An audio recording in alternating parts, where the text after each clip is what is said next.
شہیدی صاحب نزول قرآن کے حوالے سے ہی ہم بات کریں گے، اور یہ چیز تو سامنے آ گئی، اور یہ چیز بھی سامنے آئی کہ آہستہ آہستہ لوگوں تک قرآن پاک کو پیارے نبی صلی اللہ علیہ وسلم پہنچاتے رہے۔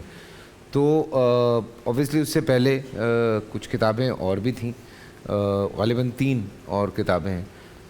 تو اس کے بعد جب قرآن پاک نازل ہوا اور لوگوں کو بتایا گیا قرآن پاک کے بارے میں، تو اس کے بارے میں تھوڑی سی جو ہے وہ جاننا چیزیں بہت ضروری ہیں۔ بسم اللہ الرحمن الرحیم۔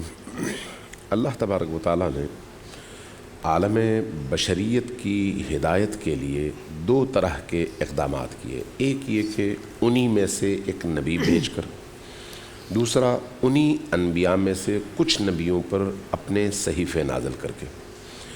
حضرت آدم سے لے کر حضرت خاتم الانبیاء تک یہ جو 1,24,000 انبیاء کا سلسلہ ہے، ان میں سے کچھ انبیاء اولو العزم پیامبر ہیں، صاحب کتاب پیامبر ہیں۔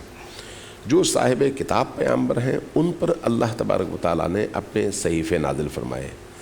ان کے وہ صحیفے، چونکہ اللہ کے پیش نظر یہ بات تو تھی کہ آخری کتاب آخری نبی ہی پر اترنی ہے، تو اس لیے ہر مرحلے پر اس زمانے کے انسانوں کی فکری سطح کو دیکھتے ہوئے ان کی ضرورت کے مطابق کتابیں نازل کی گئیں، جن میں زبور ہے، تورات ہے، انجیل ہے۔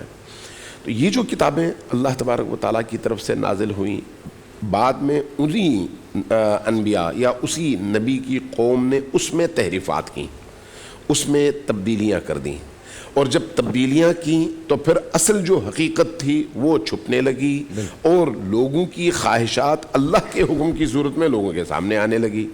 اب 2 بڑے چیلنجز ہیں۔ ایک یہ کہ اللہ کی سابقہ کتابوں میں جو اللہ کا پیغام تھا اس کو صاف شفاف کر کے لوگوں کے سامنے لایا جائے، دوسرا یہ کہ اس کو اپڈیٹ کر کے آج کے تقاضوں کے مطابق ڈھال کر اس طرح سے لایا جائے کہ تا قیام قیامت اب مزید کسی آسمانی کتاب کی ضرورت پیش نہ آئے۔ لہٰذا نبی کریم صلی اللہ علیہ وآلہ وسلم خاتم الانبیاء کی شکل میں اور خاتم الانبیاء کی حیثیت سے تمام ان انبیاء کی صفات کے علاوہ اپنی مزید صفات کے ساتھ اس دنیا میں تشریف لائے اور خاتم الانبیاء کہلائے، اور قرآن کریم نبی کریم پر اترا، اور ماضی کی تمام کتابوں میں موجود ان تمام آسمانی تعلیمات کا مجموعہ بھی اس قرآن میں ہے، اور اس کے علاوہ وہ اپڈیٹ ہوا، اور اس کے علاوہ تا قیام قیامت آنے والے انسان کی ضرورت اور فکری وسعت کے مطابق جو چیز انسان کی ضرورت تھی اس کو اس قرآن میں سمویا گیا اور نبی کریم کے ذریعے سے ہم انسانوں تک پہنچایا گیا۔ سبحان اللہ۔ اب جب آپ اس اعتبار سے دیکھتے ہیں تو یہ کتاب جامع ترین کتاب ہے، آسمانی کتاب ہے، اول سے لے کر آخر تک۔ باقی ماضی کی کتابوں کی نسبت ان کی حفاظت نہیں ہوئی، لیکن اس کتاب کی حفاظت کی قسم اللہ نے خود کھائی، انا نحن نزلنا الذکر وانا لہ لحافظون، کہہ کر کہ ہم نے اس قرآن کو ذکر کو نازل کیا ہے اور ہم ہی اس کی حفاظت کریں گے۔ اب یہ قرآن تا قیام قیامت اس میں ایک حرف کی، ایک لفظ کی، ایک زیر زبر کی تبدیلی نہیں آنی۔ جس طرح سے جس شکل میں، جس حلیے میں، جس ابتدا اور جس انتہا کے ساتھ قرآن کریم نبی کریم کا تحفہ ہے اس امت کے لیے، اسی تحفے کی شکل میں، اسی اپنی حقیقی شکل میں یہ کتاب باقی ہے، تا قیام قیامت باقی ہے۔ اس کی حفاظت، لفظوں کی حفاظت، اس کے حروف کی حفاظت، اس کی آیات کی حفاظت کی قسم اللہ نے کھائی ہے۔ ہاں اگر کوئی چاہے اس کے ترجمے میں تحریف کرے وہ ایک الگ بات ہے، لیکن خود اصل قرآن میں کسی طرح کی کوئی تحریف نہیں ہے اور نہیں ہو سکتی، اور اللہ تبارک و تعالیٰ نے اس کی ذمہ داری لی ہے۔ اب یہ جو کتاب ہمارے پاس ہے، اس کی جو سب سے اہم ترین بات ہے وہ یہ ہے کہ یہ ایک زندہ کتاب ہے، باقی کتابوں کی طرح سے نہیں ہے۔ زندہ کتاب کا مطلب کیا ہے؟ اس کا ایک ایک حرف نور ہے، اس نور کے پیچھے ایک پیغام ہے، اور ہر آیت کا ایک ظاہر ہے، اس کا ایک باطن ہے. اگر وہ ظاہر سے آپ باطن تک پہنچتے ہیں تو اس باطن کی پرت کے ہٹتے ہی 70 اس کے مزید بواطن، باطن کے اندر باطن، اس کے اندر باطن، اس کے اندر باطن، پیچھے جو ہے لائن لگ جاتی ہے. لہٰذا ہر انسان کو اس کے ظرف کے مطابق ملتا ہے. بالکل ہر انسان کو جتنی میری سوچ ہے، جتنا میرا ایمان ہے، جتنی میری شناخت ہے، جتنا میرا علم ہے، اتنا میں قرآن سے استفادہ کروں گا. اس لیے جو لوگ صرف قرآن پڑھنا جانتے ہیں ان کو پڑھنے کی حد تک اس سے فیض ملتا ہے. جو لوگ ترجمہ سمجھتے ہیں ان کو ترجمے کی حد تک اس سے فیض ملتا ہے.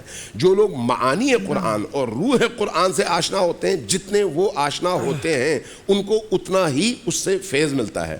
اس لیے اس طرح کی لا تعداد احادیث امیر المؤمنین علی ابن ابی طالب سے اور اسی طرح سے اہل البیت علیہ الصلوۃ والسلام سے ہم تک پہنچی ہیں کہ خود حضرت ابن عباس امیر المؤمنین کی بارگاہ میں بیٹھ کر جب قرآن کریم کی تفسیر کے حوالے سے درخواست کرتے ہیں اور آپ بسم اللہ کی تفسیر شروع کر دیتے ہیں تو ساری رات گزر جاتی ہے، بے کی تفسیر ختم نہیں ہوتی.